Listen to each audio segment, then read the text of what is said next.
Welcome to the TopRank Marketing News Roundup. I'm Tiffani Allen. And given my limited array of options, I suppose I will choose to be Joshua Nite. All right. I decided not to be assertive anymore. Good choice. Now I'm just playing the hand that I've been dealt. That's fair.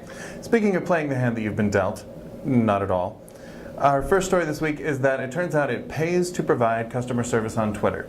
And I don't mean that in like a idiomatic sense or anything, like not a metaphorical pays. Like this recent study found that there's actual like dollars and cents benefit. So it turns out if people tweet at your brand and you respond, if you are an airline brand, that means they're 3% more likely than to spend, or they're going to spend 3% more money with you in the future. For a pizza company, if you tweet at Domino's and Domino's responds, you're likely to spend 20% more with them than you would otherwise.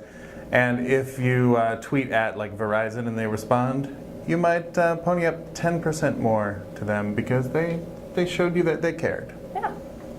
Yeah, so definitely Twitter is a happening place for customer service. It turns out people are 30% more likely to recommend a brand if they talk to them on Twitter. 69% of people who complain say they feel better after they get a response, which makes sense. When I complain, I want people to respond. The big thing, though, is the value goes up the faster the response time is. So to hit those, 20%, your 10%, you need to have somebody definitely on top of your responses. Absolutely. And actually, I think when you search for handles on Twitter, it comes up with how frequently they respond to messages, I think. Or maybe it's part of the profile, but I've seen it a few times where it's like, oh, well, that's good to know. Yeah, there is a service where businesses can set up their little support button for contact, and it'll show how rapid the response time is and during what hours. So that's good too. You can set that expectation. Like if you're not Domino's or Papa John's, if you're like Brother Bob's Pizza, nobody's going to expect you to be on 24/7. Right. Brother Bob's got to sleep. Real tired guy. Yeah. Making pizza. Making pizza. Did you know that Google Pixel is a new phone that was released from Google? Did you hear about this at all? I've heard. Am I lettermanning you right now, or is that Jay Leno? Do you know this? Have you heard about this? Have you heard about it? So Google released Google Pixel recently, and it's been reportedly spent $3.2 million on advertising on TV for the launch of this new project, and just the initial push on TV for Google. Isn't that strange? How quaint. It is quaint, but they're expected to spend hundreds of millions of dollars more upcoming, and they're hoping that the Pixel will replace the iPhone, which is interesting as well. So it's kind of a big ticket to fill, but it'll be interesting to see if it does take off, how that's going to affect development and design for web, any other apps that are being developed, and how that's going to change the landscape or not.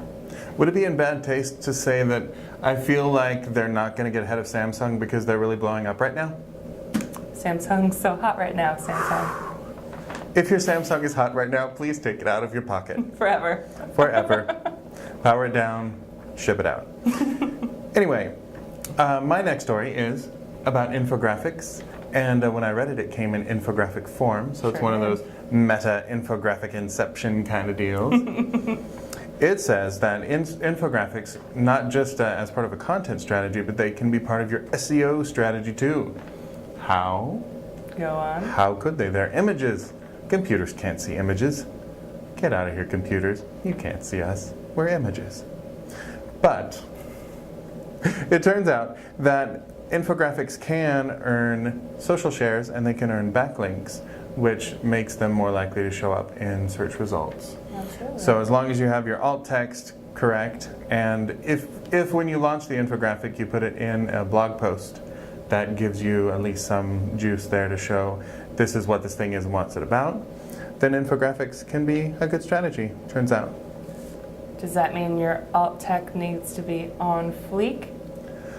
On fleek or on point? Oh. And I don't mean on point like on point, I mean like a ballerina. End point. Yeah, end point, yes. Absolutely. Oh, mais oui. I was going to say I'm so sorry in French, but the only way I know how to say that is I'm so sorry. That's close. I feel like it's close. If you're going to post your infographics on social media, a new study just revealed the best times to post on social. Ooh, okay. Yeah, absolutely. So they analyzed 17.5 million social media posts by 17,737 brands in 75 industries. I'm glad they got those last 37 in. So many, yeah, absolutely. Those are probably the big ones, the really important ones. Totally. Yeah, I mean, come on. So the full report has more specifics, of course, by vertical, but the general gist is that evenings are good times to post on Twitter and Facebook, specifically on Thursdays. LinkedIn, Wednesday mornings, that's your sweet spot. Instagram, 7 p.m. on Friday night. I don't understand it, but then again, I'm not cool enough to have Instagram on my phone. And Pinterest, 1 a.m. on Friday, and of that I am very aware, because sometimes if you can't sleep on a Thursday, you have to pin 40 recipes and maybe some shirts. That's when you're pinning? I guess. 1 a.m. on a Friday. So what you do is you look at your Instagram at 7 and you go, oh, it's a really cool picture of the, that cupcake casserole. I love that. And so then you start Googling cupcake casseroles and you get deeper and deeper into a Google spiral. So finally at 1 a.m. you get around to pinning all the stuff.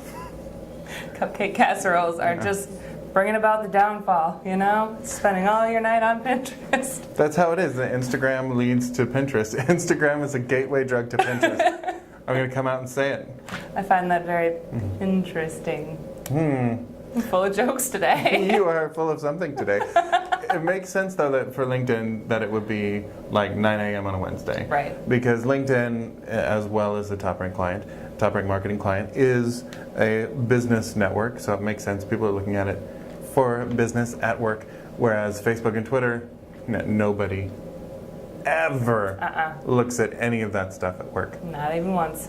I wonder if that reporting was self-reporting. People are like, hey, when do you check social networks? And like, no. After work. No, it was not self-reported, but that would be a very interesting study to read too, I think. When do you spend the most time on social media? Your employer is very curious. Round about 5, round about quitting time. We're watching you. It's not weird. Well, if you'd like more online marketing news, you can always follow at TopRank at Twitter. Otherwise, we will be back next week with more online marketing news. Yep, you can follow me at Nite Writes, that's N-I-T-E Writes. Or me at Tiffani_Allen. And please do give a look to the TopRank Marketing blog, and you can subscribe there, and we will send you cool stuff that we write. Absolutely, we will. Thanks again. Bye.